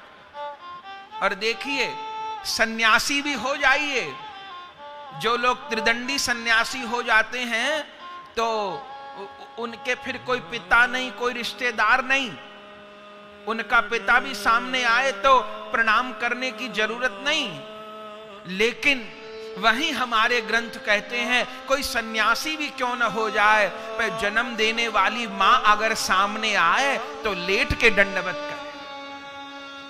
क्यों? क्योंकि भले कोई साधु है कि गृहस्थ है, शरीर तो मां ने ही दिया है। तो माता पिता के प्रति कर्तव्य यह है कि ऐसा भजन करें कि माता पिता का भी कल्याण हो जाए। पितृदोष किसको कहते हैं? जब संतान दुष्कर्म करती है, भजन नहीं करे, सत्संग नहीं करे, सत्कर्म नहीं करे, तो जो पितृ लोग होते हैं वे आशा करते हैं हमारा उद्धार होए। और जब संतान गलत कर्म करने लग जाए तो उसका अंश भी पूर्वजों को प्राप्त होता है, और पूर्वज दुखी हो करके जब श्राप देते हैं तो वो श्राप ही पितृदोष के रूप में जीवन में प्रकट होता है। तो सबसे बड़ा अपने पूर्वजों को पितृदोष को निवृत्त करने का उपाय क्या है? कर्म कांड जो बताए वो सब ठीक, प्रणाम, पर हम वैष्णवों के लिए एक ही उपाय है भैया, खूब भजन करिए। कृष्ण भक्ति से जीव के सारे ऋण उतरते हैं, सारे ऋण, माता का ऋण, पिता का ऋण, ऋषि का ऋण, भूत का ऋण, सबका ऋण उतरता है। गोविंद की प्राप्ति कर लिए, गोविंद के चरणों को पा लिए, सारे ऋण उतर गए। हाँ, अब बहुत कुछ किए, नाम का आश्रय नहीं भया, गोविंद चरण का आश्रय नहीं भया, तो बात नहीं बनेगी।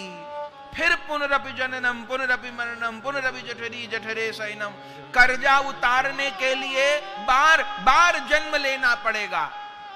कर्ज केवल पैसे का कर्ज नहीं, पैसे का कर्ज भी कर्ज है, पर जिन जिनने हमको सहायता करी है, जिन माता पिता ने देह प्रदान करी है,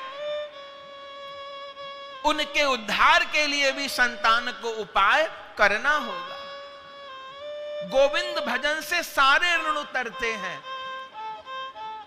तो वेद व्यास जी को उसी समय से पुत्र प्राप्ति की आशा लग गई। बोले पुत्र किसको कहते हैं? जिसको पत्नी जन्म दे वो पुत्र है। तो मेरी पत्नी के गर्भ में रह रहे तो मेरे पुत्र हो गए ना। तो आशा करते वेद व्यास जी कि अब जन्म होगा।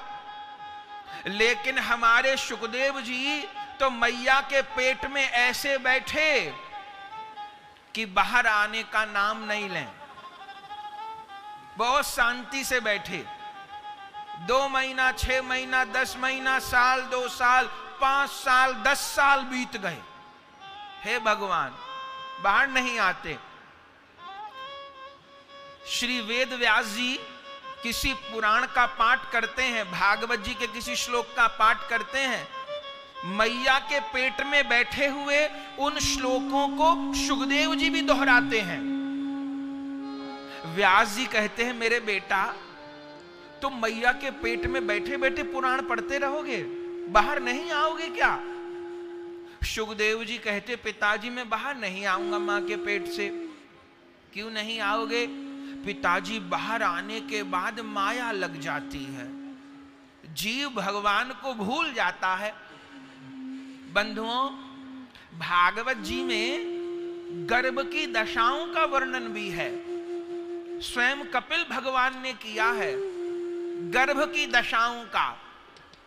जब मां गर्भ धारण करती है तो गर्भ की आकृति कैसी कैसी होती है। हम भागवत जी में इस प्रसंग को पढ़ते थे। एक बार हमारा लखनऊ में मेडिकल कॉलेज है KGMC, वहां जाना हुआ। तो वहां के जो थे अध्यक्ष, उन्होंने वो कॉलेज घुमाया। तो एक स्थान जहां पर जो स्त्री रोग विशेषज्ञ बालक पढ़ते हैं डॉक्टरी, तो वहां एक प्रयोगशाला थी। तो वो दिखाई तो वहां बहुत सारे शीशे के जार रखे थे, हमने देखा। तो उन जारों में क्या प्रदर्शित किया गया था? 10 दिन का गर्भ, 1 महीने का गर्भ, 45 दिन का गर्भ, 2 महीने का गर्भ, 3 महीने का गर्भ, 4 महीने का गर्भ। उन गर्भ की दशाओं को बच्चों को पढ़ाने के उद्देश्य से दिखाया गया था। तो हमने जब उसको देखा, तो भागवत जी का पाठ तो करते थे, तो हमने देखा एक एक श्लोक का मिलान हो रहा है। माने भागवत जी में जैसे गर्भ की दशाओं का वर्णन है, आज अल्ट्रासाउंड की मशीन आने के बाद वही दृश्य दिखता है। भले नाम ये हो गया कि विदेश के उस डॉक्टर ने, उस वैज्ञानिक ने खोज की, नाम भले किसी विदेशी का हो गया हो, पर यह बात हमारे ग्रंथों में हजारों साल पहले लिखी है, जब कोई अल्ट्रासाउंड मशीन नहीं थी। गर्भ की दशा कैसी होती है? 10 दिन का गर्भ एक बेर की आकृति का होता है। 1 महीने का गर्भ एक मांसपिंड के जैसा होता है। दूसरे महीने में उस मांस पिंड में से छोटे छोटे हाथ पांव बाहर निकलने लगते हैं। तीसरे महीने में उस पे त्वचा आने लगती है। चौथे महीने में रोम, नख, अस्थियां, धमनियां बनने लगती हैं और आत्मा का प्रवेश होता है। 5वें महीने में गर्भ और बढ़ता है और जब 6ठा महीना मां को होता है, तब मां के पेट के कीड़े उस बच्चे को काटते हैं। हर व्यक्ति के पेट के भीतर कीट होते हैं। हमारे पेट के भीतर जठराग्नि होती है। वो अग्नि तो भोजन को पचाती है, तो वो अग्नि उस बच्चे को ताप नहीं देती होगी क्या? और गर्भ को तो हमारे शास्त्रों में नरक कुंड कहा गया है। आप सोचिए, कल्पना करिए, एक तरफ मूत्र की थैली है, एक तरफ मल की थैली लटकी है, और वहीं बच्चा उल्टा लटका है। मां के गर्भ में सीधे नहीं, उल्टे, पैर ऊपर सिर नीचे।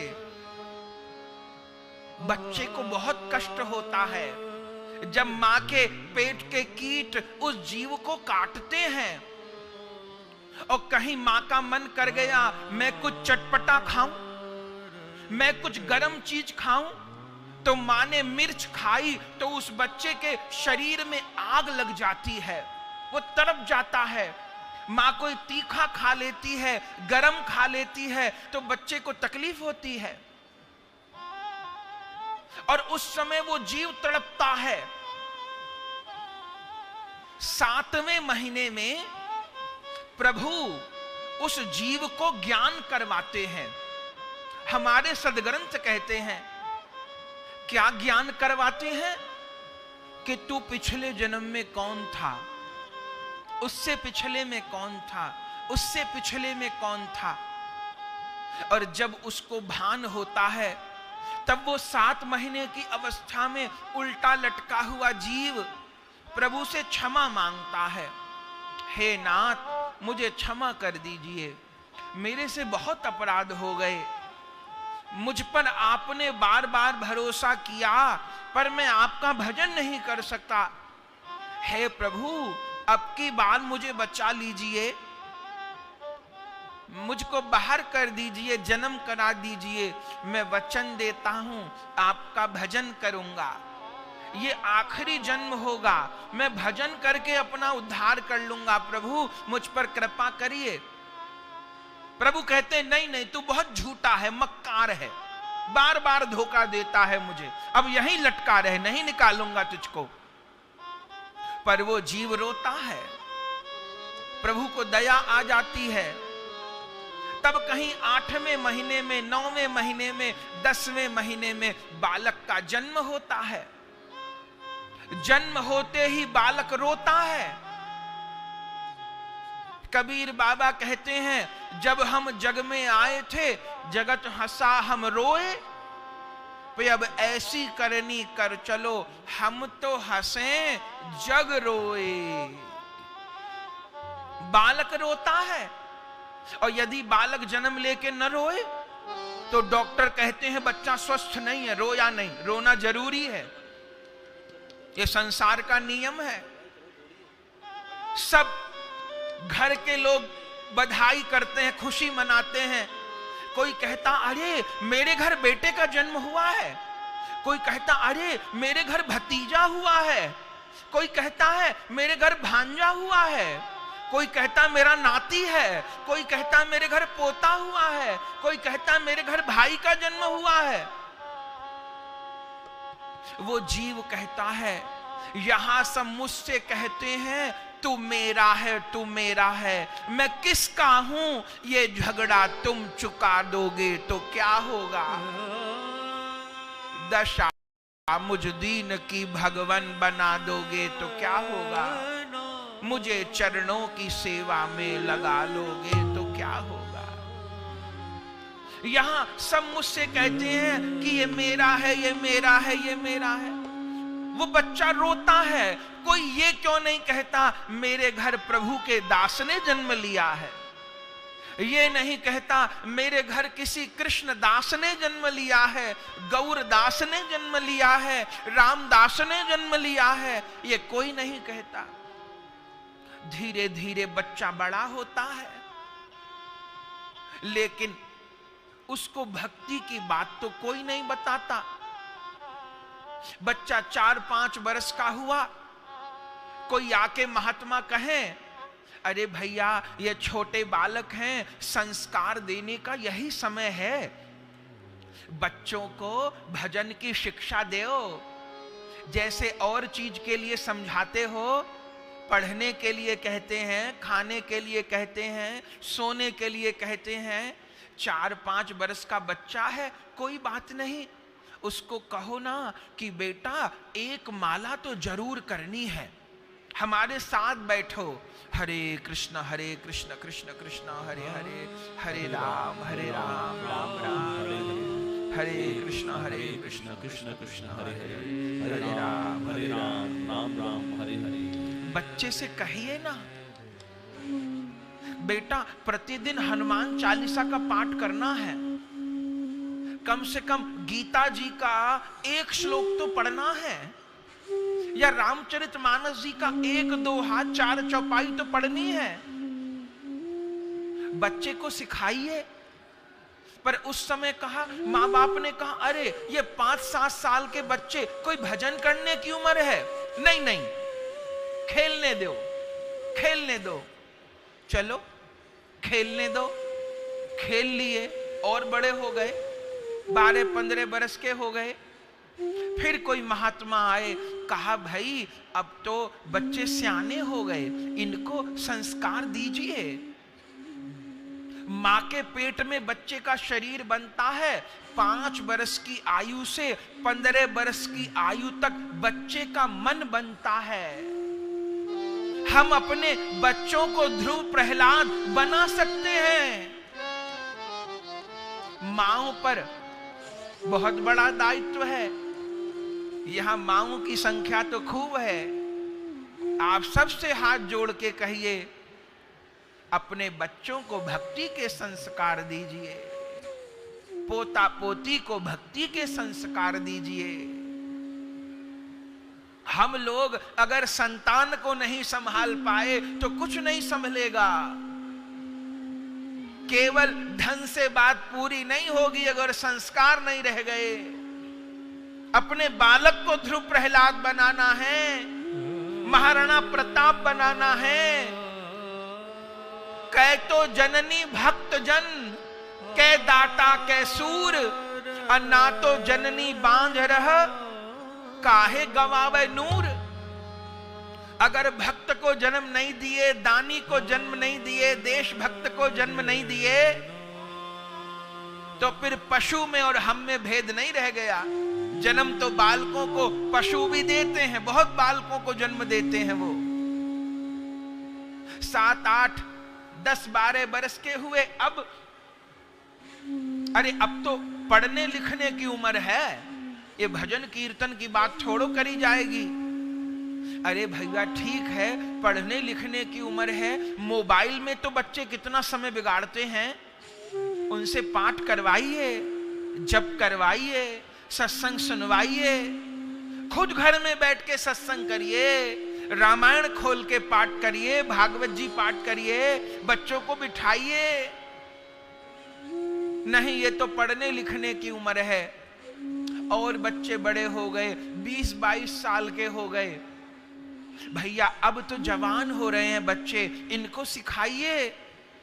बोले अब तो हमारी बात सुनते नहीं। अरे जब सुनते थे तब सुनाया नहीं उनको। अब 20-25 साल के बेटा बेटी को नहीं बदल पाएंगे, अब वो हमारी नहीं मानेंगे। जब 5 साल के बच्चे थे तब कहां चले गए थे हम? जब 8 साल का, 10 साल का, 12 साल का बच्चा था तब क्यों संस्कार नहीं दिया? अब 20 साल के बच्चे को समझाएंगे कि वो हमको समझा देगा। अब भी दो। अरे नहीं, अब तो बस बच्चों के ब्याह शादी हो जाए, चलो ब्याह शादी कर लो तब भजन हो जाएगा। अब बालकों के ब्याह शादी हो गए, अब भजन कर लो। अरे अब कौन भजन करे? अब तो हम लोगों ने गृहस्थाश्रम में प्रवेश किया है। अब भजन कीर्तन की बात नहीं, हमें सुख के साधन जुटाने हैं, अपनी फैमिली को बहुत अच्छा बनाना है। अब संतान का जन्म हो जाए तब सोचेंगे। चलिए, संतान का जन्म हो गया भैया, अब तो घर पूरा हो गया, अब सदगृहस्थ बनो, भजन करते गृहस्थ का पालन करो। बोले अरे अब ये छोटे छोटे बच्चों को पालें कि माला संभालें? अब माला हो रही है क्या, अब बालकों को पाल लें। चलो बालकों को पाल लिया, बच्चे कुछ बड़े हो जाएंगे तब भजन करेंगे। अब बच्चे कुछ बड़े हो गए, अब कर लो। बोले अब कहां भजन हो, अब बच्चों की पढ़ाई लिखाई देखनी, आमदनी के साधन, इतनी महंगी पढ़ाई, इतनी महंगी सब चीजें, बहुत पैसे चाहिए, तो धन कमाना है ज्यादा। चलिए ठीक है, बच्चों को पढ़ा लिखा लीजिए। बच्चे भी पढ़ लिख गए, भैया अब भजन कर लो। बोले बस अब बच्चों का ब्याह और हो जाए, और फिर क्या करना है, बस फिर तो वृंदावन में जाके बस राधे ही राधे करेंगे और सब काम बंद, बच्चों के ब्याह और हो जाएं। अब बच्चों के ब्याह हो गए, भैया अब भजन कर लो।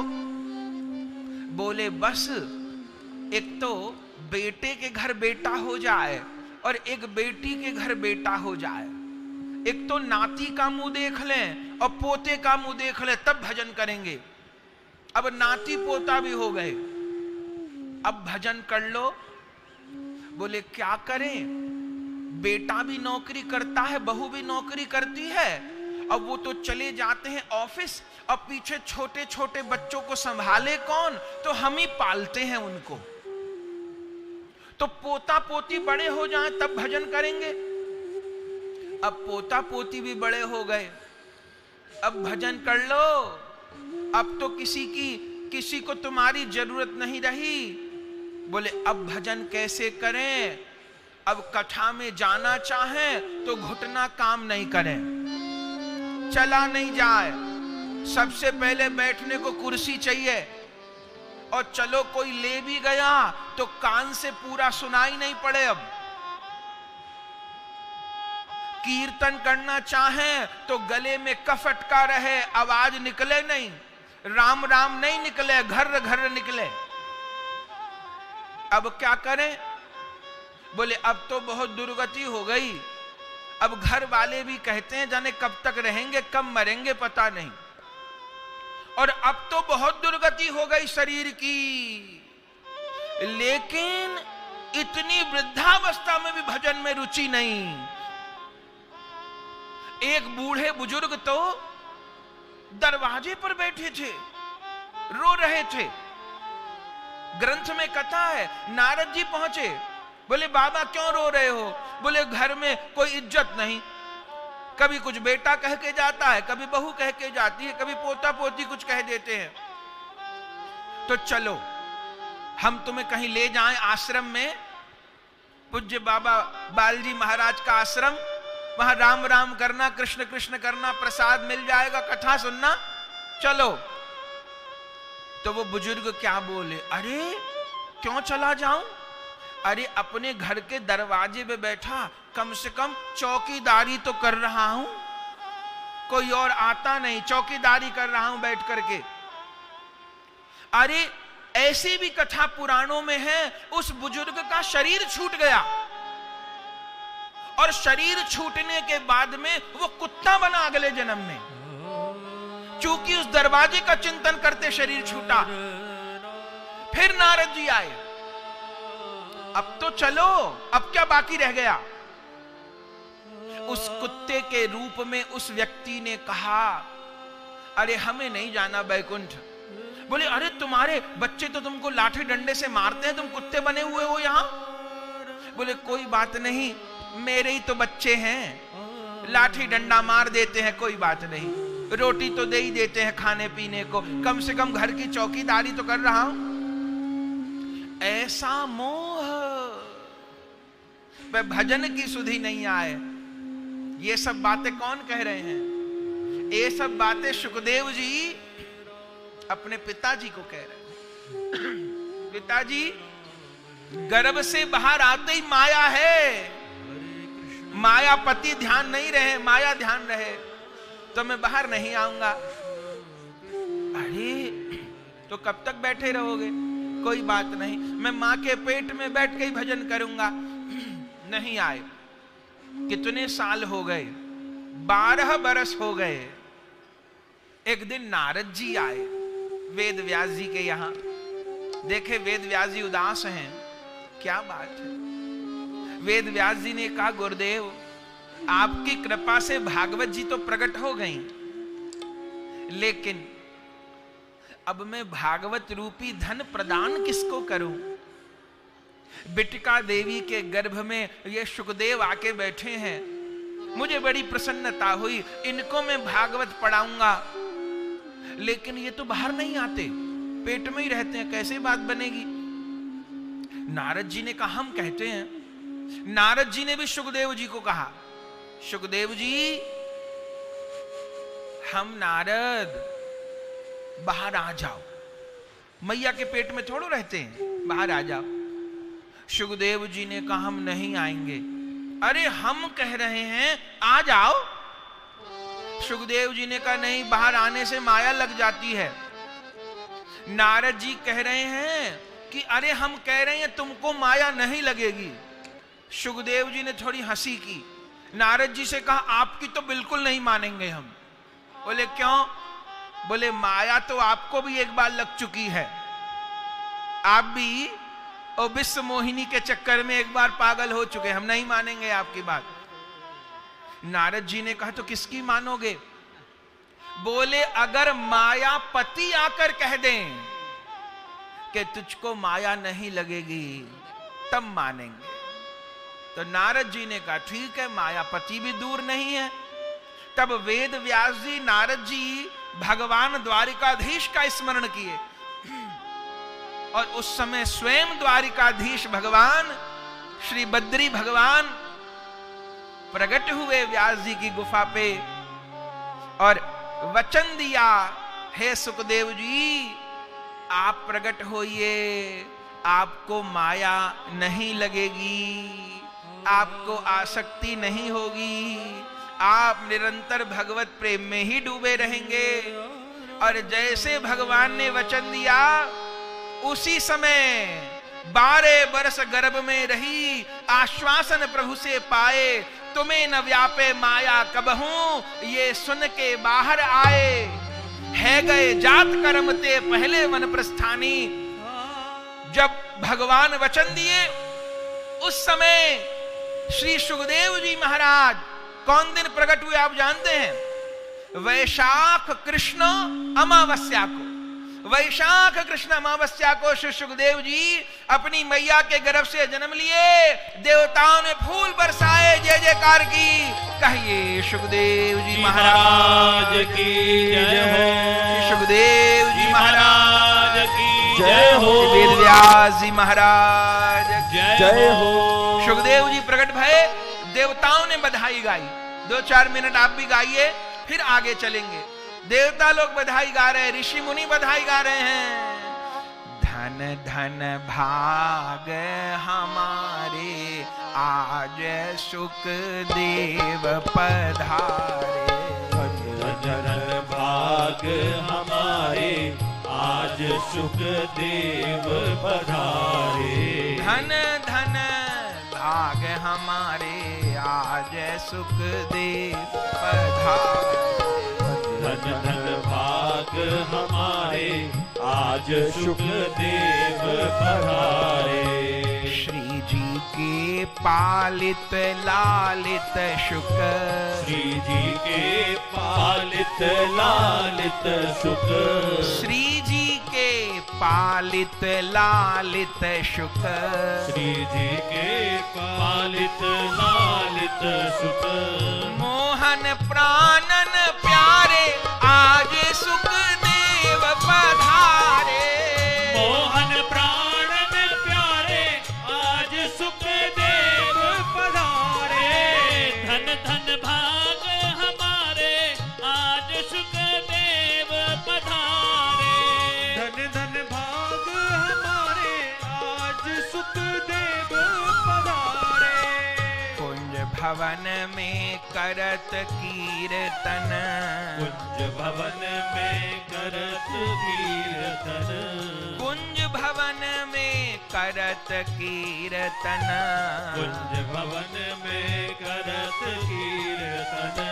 कृष्ण ही कृष्ण उचारे आज सुखदेव पधारे। कृष्ण ही कृष्ण उचारे आज सुखदेव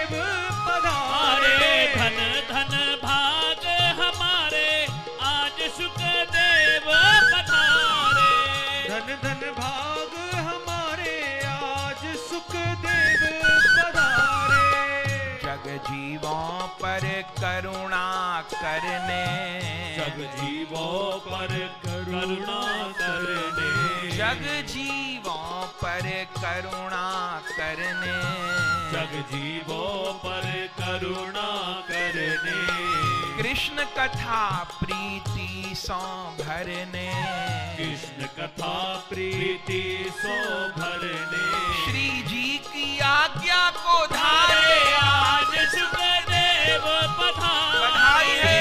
की आज्ञा को धारे आज सुखदेव पधारे।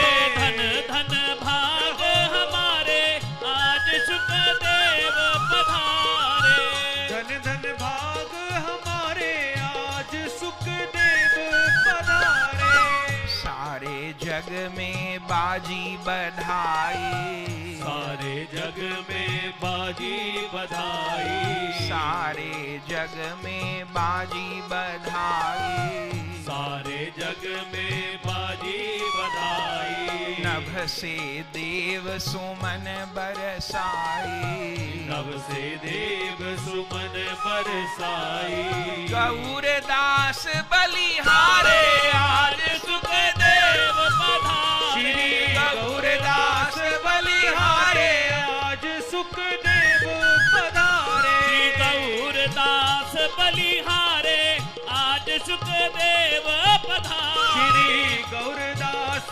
बलिहारे आज सुखदेव पधारे। धन धन भाग हमारे आज सुखदेव पधारे, धन धन भाग हमारे आज सुखदेव पधारे। आनंद हो गया बंधुओं। सुखदेव जी की बधाई का गान हुआ, देवताओं ने पुष्प वृष्टि की, लेकिन सुखदेव जी जन्म लेने के पश्चात एक मुहूर्त भी घर पर नहीं रुके। क्यों? क्योंकि अब माया तो उनको लगी नहीं ना। 12 वर्ष गर्भ में रही, आश्वासन प्रभु से पाए, तुम्हें न व्यापे माया कब हूं, ये सुन के बाहर आए। है गए जात करमते पहले वन प्रस्थानी, हुंकारी भरे मैया पार्वती। परंपराते शुक चरित्र यह श्री गुरुदेव सुनाए, जगन्नाथ प्रभु के प्रसाद नारायण दासहु पाए। गावत समय समय पर सुफल करन हित बानी, हुंकारी भरे मैया पार्वती। जन्म हुआ और बस बधाई हो ही रही थी कि सुखदेव जी तो घर छोड़कर चल पड़े। जन्म हुआ तब 12 वर्ष जैसे बालक थे सुखदेव जी। 4 वर्ष अपनी आयु को और बढ़ाए, 16 वर्ष के हो गए और फिर चल पड़े। अब पीछे पीछे आश्रम वासी